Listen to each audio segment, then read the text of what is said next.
திருச்சியில் பள்ளிவாசல் மூலமாக மாணவ மாணவிகளுக்கான நலத்திட்டங்களை வழங்கி வருகிறோம். பள்ளிவாசல் நிர்வாகி அப்துல் ஹமீது பேட்டி. இஸ்லாமியரின் உயர்ந்த மாதமான சிறப்பு கூறிய மாதமாக கருதப்படுவது ரம்ஜான் மாதமாகும்.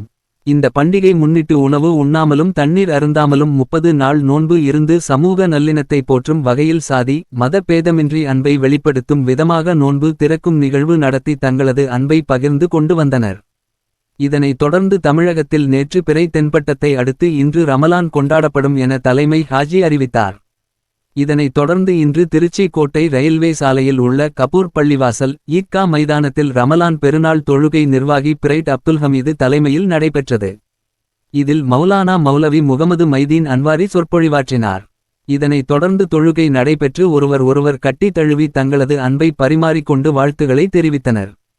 தொடர்ந்து பள்ளிவாசல் நிர்வாகி பிரைட் அப்துல் ஹமீத் செய்தியாளர்களுக்கு அளித்த பேட்டியை காணலாம்.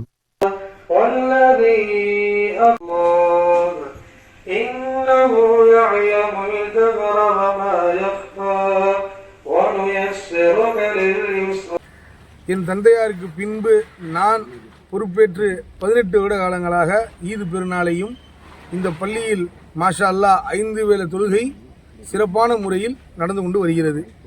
அது இல்லாமல் பல ஏழை எளிய மாணவர்களுக்கு நலத்திட்ட உதவிகள் நம் பள்ளி கபூர் பள்ளியின் மூலமாக நாங்கள் செய்து வருகிறோம்.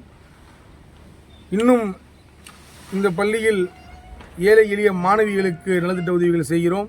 அடுத்து மதரசா கட்டுறதுக்கு உண்டான ஒரு ஏற்பாடு நடந்துக்கிட்டு இருக்கு.